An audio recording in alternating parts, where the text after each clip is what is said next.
ये मोलैरिटी का अगला क्वेश्चन है। इसके पहले आप 8 क्वेश्चन लगा चुके हैं, 8 क्वेश्चन लगा चुके हैं और ये 9वां क्वेश्चन है आपका। इफ़ 120 ग्राम यूरिया यानी NH2CO NH2 is dissolved in 1000 gram water, find molarity of solution if density of solution is 1.12 ग्राम पर ml। अब देखो यहाँ पे डेंसिटी दिया है ना सॉल्यूशन की, जैसे ही डेंसिटी देगा तो आप जान जाइए कि आपको उसका वॉल्यूम निकालना पड़ेगा, यानी सॉल्यूशन का वॉल्यूम हमको निकालना पड़ेगा। अब देखिए सॉल्यूशन में है कौन कौन, अब इसमें थोड़ा सा डिफरेंस है उससे, ये ध्यान देना है। देखो इसमें है 120 ग्राम यूरिया को आपने मिलाया है और 1000 ग्राम वाटर है, मतलब कि ऑलरेडी सॉल्वेंट उसमें 1000 ग्राम है और आपने 120 ग्राम और उसमें मिला दिया यूरिया, तो पूरा जो सॉल्यूशन है, सॉल्यूशन का जो वेट हो गया वो कितना हो गया, 1000 और प्लस 120 हो गया। तो इसलिए यहाँ पर जब हम निकालेंगे वॉल्यूम ऑफ सॉल्यूशन, पहले निकाल लेंगे। क्या निकाल लेंगे आप लोग, volume of solution. Volume of solution कितना हो जाएगा, पूरा उसका जो वॉल्यूम का यानी कि सॉल्यूशन का जो द्रव्यमान है यानी मास और उसके नीचे डेंसिटी, ठीक है। तो टोटल मास कितना हो जा रहा है, देखो 120 ये है और 1000 ये हो गया, ठीक है। और बटे डेंसिटी कितनी है 1.12, तो ये कितना हो गया, ये हो गया आपका यहाँ पर हो गया 11/20/1.12, मतलब ये हो गया 11/2 अब देखो दशमलव है आगे तो 2 0 और बढ़ा देते हैं और नीचे हो गया 112, इससे काट लेते हैं 112 से, तो 1000 ml आ गया, ठीक है, जिसको हम कह सकते हैं 1 लीटर कह सकते हैं। अब आपको निकालना है इसकी मोलैरिटी, तो मोलैरिटी का फार्मूला लिखते हैं। तो मोलैरिटी का फार्मूला क्या है आपके पास, molarity is equal to weight of solute, ठीक है। तो वेट ऑफ सॉल्यूट कितना है जरा देखना इसमें, वेट ऑफ सॉल्यूट ये रहा 120, तो 120 ग्राम हो गया वेट ऑफ सॉल्यूट। फिर मॉलिक्यूलर वेट ऑफ सॉल्यूट, तो मॉलिक्यूलर वेट जरा इसका निकाल लो भाई, NH2CO NH2 का मॉलिक्यूलर वेट निकाल देते हैं। चलो यहाँ किनारे निकाल देते हैं, NH2CO NH2 का मॉलिक्यूलर वेट कितना हो जाएगा, तो NH2CO NH2 का मॉलिक्यूलर वेट आप लोग जोड़ेंगे तो N का 14 2, कार्बन का 12, ऑक्सीजन का 16, फिर नाइट्रोजन का 14 और हाइड्रोजन का यहाँ पे 2 जोड़ देंगे, तो जोड़ देंगे तो ये टोटल कितना आ जाएगा 60 आ जाएगा, ठीक है। तो इसका हो गया मॉलिक्यूलर वेट 60 इंटू इसका वॉल्यूम कितना है, वॉल्यूम हो गया है आपका 1 लीटर, तो वॉल्यूम यहाँ लिख देंगे 1 लीटर, तो 60 दूनी 120 2m आ गया इसकी मोलैरिटी। तो इस प्रकार का जब क्वेश्चन आ जाएगा, इसमें डिफरेंस क्या था, इसमें डिफरेंस ये था कि 120 ग्राम को हमने 1000 ग्राम वाटर में इंक्लूड किया था, तब यहाँ पर वॉल्यूम जब हमने निकाला सोल्यूशन का तो ये चीज़ यहाँ पर बढ़ गई है, इस चीज़ को ध्यान देना, ठीक है। आगे नेक्स्ट क्वेश्चन लगाते हैं, इसको नोट कीजिए। अगला क्वेश्चन है आपके पास कि find molarity of water if density 1 ग्राम पर ml और 1 kg पर ml।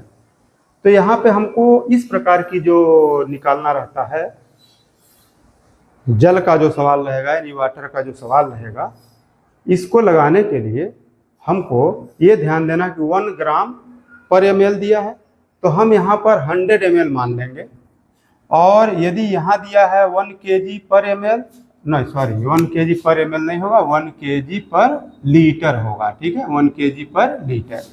तो यदि 1 लीटर में देगा तो हम यहाँ पर इसको kg में मान लेंगे। तो हम यहाँ पर कंसीडर कर लेते हैं कि हमारे पास जो है 100 ml वाटर है, तो let us consider 100 ml of water है आपके पास, ठीक है, 100 ml ऑफ वाटर, तो फिर कितना इसका मास हो जाएगा हम निकाल सकते हैं कि मास ऑफ वाटर कितना हो जाएगा। तो हो जाएगा मास ऑफ वाटर, तो कैसे निकालेंगे, द्रव्यमान बराबर क्या होता है, आयतन गुणे घनत्व। द्रव्यमान बराबर आयतन गुणे घनत्व होता है। तो यहाँ पर देख लीजिए V इंटू डी हो गया, तो V की वैल्यू 100 हो गई और D की वैल्यू 1 हो गई, तो ये आ गया 100 ग्राम। मास ऑफ वाटर कितना आ गया, 100 ग्राम आ गया, ठीक है। अब हमको निकाल लेना है कि इसकी कितनी होगी मोलेरिटी। तो मोलेरिटी ऑफ वाटर, तो molarity of water is equal to, अब क्या होता है सूत्र, ये आपका सूत्र होता है वेट एब्सोल्यूट बटे मॉलिक्यूलर वेट एब्सोल्यूट V इन लीटर। तो ऐसे में अब देख लीजिए कि मास ऑफ वाटर कितना है, 100 ग्राम, तो 100 ग्राम लिख दीजिए अपन इसका मॉलिक्यूलर वेट H2O का, H2O का निकालेंगे तो कितना निकल जाएगा, H2O का मॉलिक्यूलर वेट निकालते हैं 2 + 16 इज इक्वल टू 18, ये इसका मॉलिक्यूलर वेट आ जाता है H2O का। तो हम यहाँ पर इसके वेट बटे इसका मॉलिक्यूलर वेट लिख दिए, ठीक है। फिर वॉल्यूम इन लीटर है, तो वॉल्यूम इन लीटर ml, तो हमको चाहिए लीटर में, तो 1000 से आप कर देंगे भाग, तो ये हो गया 10 और ये हो गया 1000 बटे 18, 18 पचे 90 और 18 पचे 90, 50.55, ये इसका आंसर आ जाएगा, ठीक है। तो इस प्रकार से इसको हम हल कर सकते हैं। परंतु इसी में यदि दे दिया जाए कि वाटर डेंसिटी को चेंज कर दिया जाए, ठीक है। मान लीजिए यदि इसी में सवाल दे दिया जाए, इफ सवाल को थोड़ा सा चेंज करते हैं, यदि वाटर डेंसिटी मान लीजिए दे दिया आपको, वाटर डेंसिटी दे दिया है 0.9 ग्राम प्रति ml, ऐसे दे दिया है। वाटर की डेंसिटी कितनी दे दिया, 0.9 ग्राम पर ml दे दिया है। तो यदि ऐसा दे देगा तब फिर आप क्या करेंगे, तब यही देखिए मास ऑफ वाटर निकालेंगे, इसमें भी कंसीडर 100 ml पे कर लिया जाएगा। इसको लगाने के लिए भी यही करेंगे, लेट अस कंसीडर, इसमें भी कंसीडर कर लेंगे, 100 ml ऑफ वाटर, तो इसका मास ऑफ वाटर निकाल लेंगे फिर, ठीक है। मास ऑफ वाटर कितना निकल जाएगा, V इंटू डी से निकल जाएगा। तो V का मान अभी जो है 100 ml है, लेकिन तो ये 0.9 है, तो आप 0.9 लिख देंगे, तो ये आ जाएगा आपका फिर 90 ग्राम, 90 ग्राम आ गया। अब आप इसकी मोलेरिटी निकालना चाहते हैं तो मोलेरिटी निकल जाएगी, यहाँ किनारे निकाल देता है, यहाँ पे मोलेरिटी इज इक्वल टू, अब कितना ग्राम हो गया, 90 ग्राम हो गया। इसका मास ऑफ वाटर 90 ग्राम अपान इसका जो मॉलिक्यूलर वेट होता है 18 हो गया, तो weight upon molecular weight into volume in litre, तो वॉल्यूम आपका 100 ml है, लीटर में कन्वर्ट करेंगे तो 1000 से भाग देना पड़ेगा, तो ये 100 दहाई में 1000 हो गया, 10 ऊपर गया तो 900/18, 18 पचे 90 यानी कि 50, तब इसका ये आ जाएगा मोलेरिटी, ठीक है। इस प्रकार जल की मोलेरिटी निकाली जाती है। अगला टॉपिक अपने पास है मोललता। मोललता जिसको हम लोग कहते हैं मोलेलिटी कहेंगे। मोललता क्या होती है, तो इसमें होता है 1 किलोग्राम विलायक लेना पड़ेगा, ठीक है। 1 किलोग्राम विलायक में घुले विलेय के मोलों की संख्या को हम लोग कहते हैं, विलेय के मोलों की संख्या मोललता कहलाती है, मोललता कहलाती है, ठीक है। ये देखिए, यानी 1 किलोग्राम सॉल्वेंट होना चाहिए और उसमें जितने मोल सॉल्यूट के घुले होंगे उसी को मोललता कहते हैं। यदि हम इसको सूत्र में ले आए तो सूत्र में अपने पास होगा कि मोललता का सूत्र हो जाएगा बच्चों कि आपको विलेय के मोलों की संख्या चाहिए तो विलेय के मोलों की संख्या लिखेंगे ऊपर, विलेय के मोलों की संख्या ऊपर लिखेंगे और नीचे लिख देंगे विलायक का भार किसमें चाहिए, किलोग्राम में चाहिए। विलायक का भार किसमें चाहिए, किलोग्राम में चाहिए। तो मोलैलिटी बराबर हो जाएगा यहाँ पर मोल सॉल्यूट के मोलों की संख्या और नीचे क्या हो जाएगा, सॉल्वेंट का वेट हो जाएगा किसमें, केजी में। तो इसको और थोड़ा सा इसको करें, मोल की संख्या आप लोग जानते हैं कैसे निकालते हैं, तो फिर मोललता का सूत्र कन्वर्ट हो करके बन जाएगा विलेय का भार, ठीक है, विलेय का भार अपान विलेय का अणुभार हो जाएगा, यहाँ पे विलेय का अणुभार हो जाएगा और इनटू विलायक का भार किलोग्राम में, विलायक का भार किलोग्राम में। तो इस फार्मूले से हम लोग मोलैलिटी निकालेंगे, ठीक है। तो molality is equal to weight of solute upon molecular weight of solute into यहाँ पे हो जाएगा weight of solvent in KG, ठीक है। तो इन सूत्रों का उपयोग करेंगे और हम लोग मोलैलिटी निकालेंगे। तो अभी आप जो है इसको नोट करिए, फिर जो हम इस पे क्वेश्चन लगाते हैं। मोलैलिटी का ये पहला क्वेश्चन है आपके पास कि एक लवण का अणुभार 30 है, लवण की 3 ग्राम मात्रा 250 ग्राम जल में विलीन की गई, विलयन की मोललता ज्ञात कीजिए, ठीक है। तो मोललता आपको ज्ञात करना है, तो बराबर क्या चाहिए आपको, विलेय का भार चाहिए, ठीक है। तो विलेय कहाँ है, ये रहा, लवण की 3 ग्राम मात्रा है तो विलेय का भार कितना लिख देंगे, 3 ग्राम ऊपर, फिर हमको चाहिए विलेय का अणुभार, ये भी इस सवाल में दे दिया है कि लवण का अणुभार 30 है तो आप 30 लिख दीजिए, तो बहुत आसान सा सवाल है। और फिर 250 ग्राम जल में घोली गई है, यानी कि जल जो आपका सॉल्वेंट है, जो विलायक है, उसकी मात्रा 250 ग्राम में है, लेकिन हमें किसमें चाहिए, किलोग्राम में चाहिए। तो किलोग्राम में चाहिए तो आपको क्या करना पड़ेगा, 1000 से भाग देना पड़ेगा। तो 1000 से आप भाग दे दीजिए इसमें, तो 25 चौके 4 बार में कट जाएगा और फिर ये चला जाएगा ऊपर, तो 4 तिया 12/30 और इसको हल कर लेंगे और फिर आपका ये आंसर आ जाएगा, ठीक है। तो इसको हल कर लेंगे, कितना हो जाएगा, 30 है, 3 चौके 12 भी हो जाएगा, देखिए 3 चौके 12, 3 दहाई में 30 और 3 चौके 12 और करेंगे तो 0.4, ठीक है, मोल प्रति इसमें केजी, ठीक है, मोल प्रति केजी, ये इसकी वैल्यू आ जाएगी, ठीक है। तो फिर अगला सवाल देखते हैं, इसको नोट कीजिए और फिर जो है अगले सवाल की ओर हम लोग चलते हैं। मोल प्रति केजी हो गया, ठीक है। अगला क्वेश्चन में देखिए दिया है 20 ग्राम NaOH है, 100 ग्राम विलयन में घुला है, मोललता ज्ञात करना, ठीक है।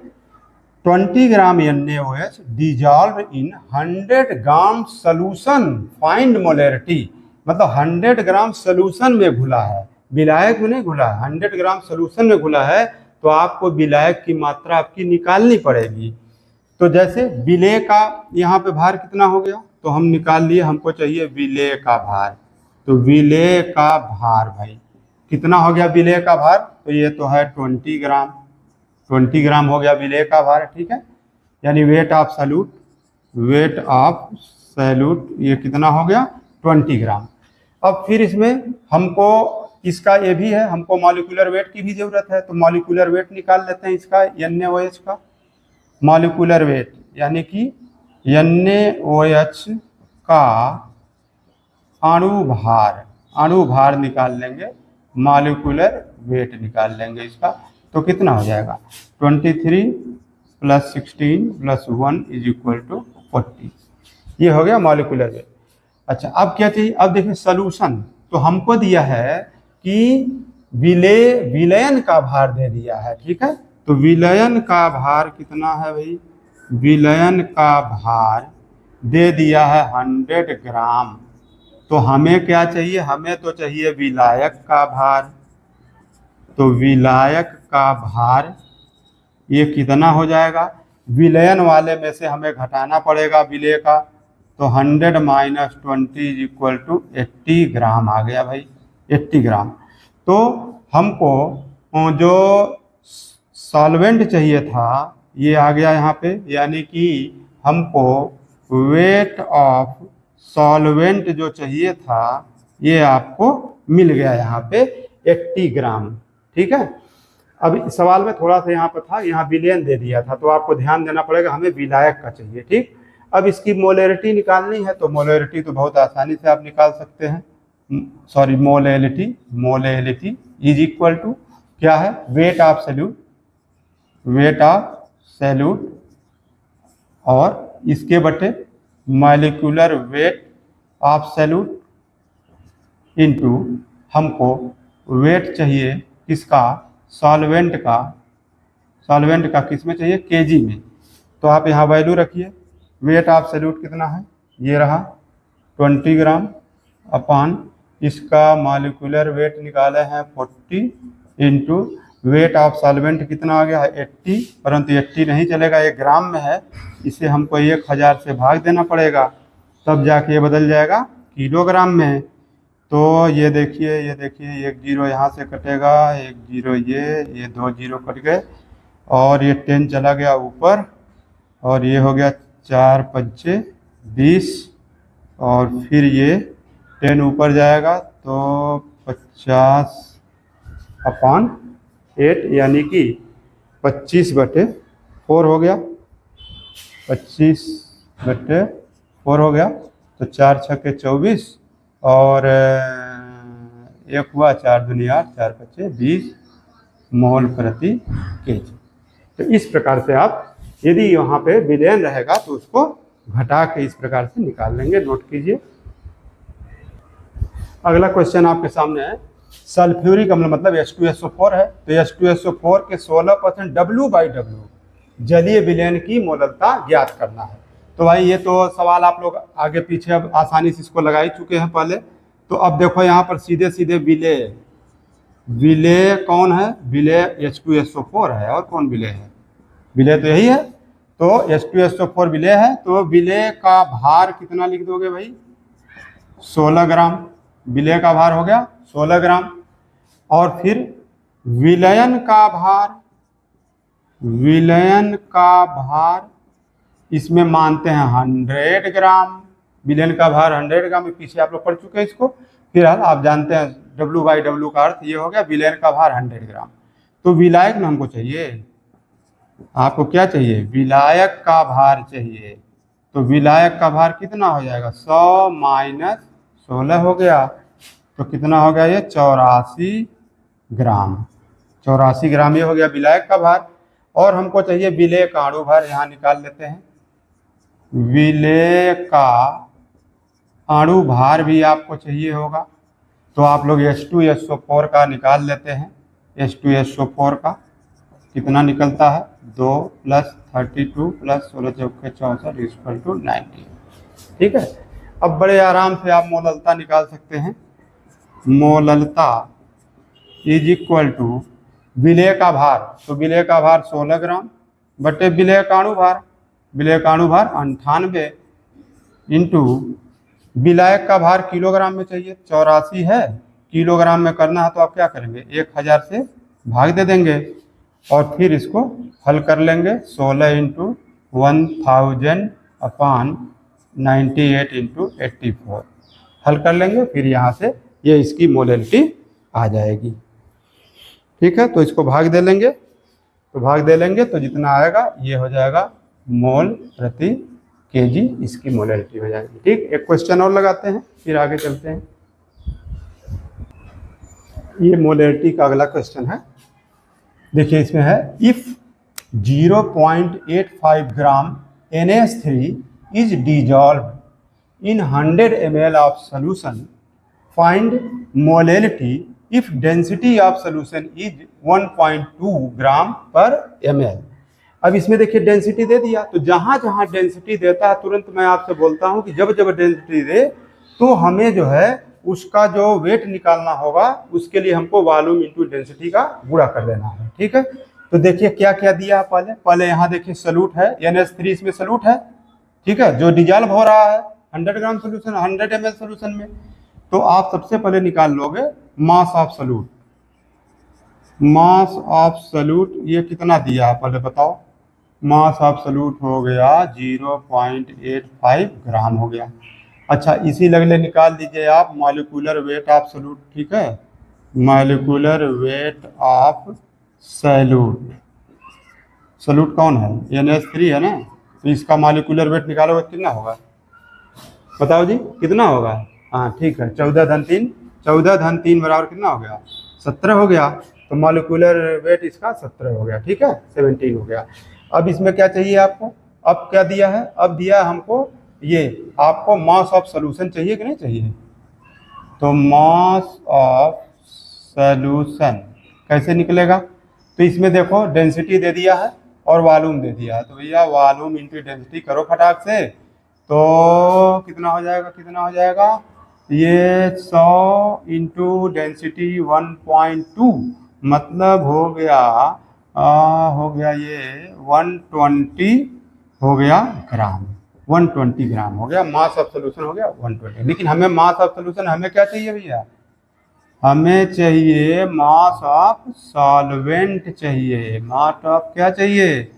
सॉल्वेंट चाहिए।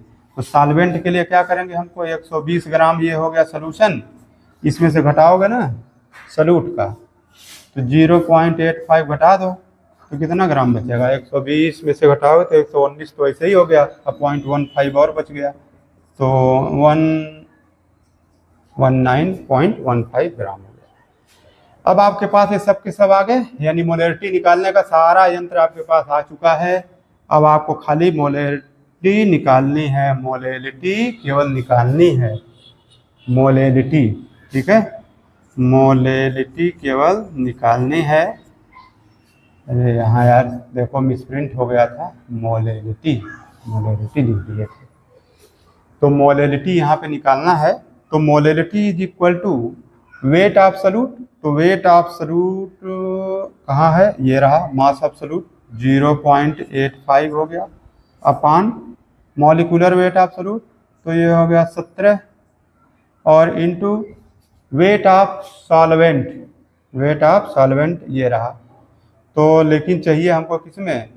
119.15 ग्राम में है, 1000 का इसमें कर देंगे भाग, तो ये हो जाएगा 1000 ऊपर जाएगा। और ये पॉइंट देखो पहले हटा देना, 2 अंक यहाँ है 2 अंक यहाँ है, तो ये हो जाएगा 85 इंटू 1000 अपान ये 17 इंटू इसमें पूर्णांक बनाई दिए तो 11915। बस इसको हल कर लीजिएगा और हल कर लेंगे तो आ जाएगा ये मोल प्रति केजी में इसका आंसर आ जाएगा। ठीक है, इस प्रकार से आप मोलैलिटी के सवालों को लगा सकते हैं।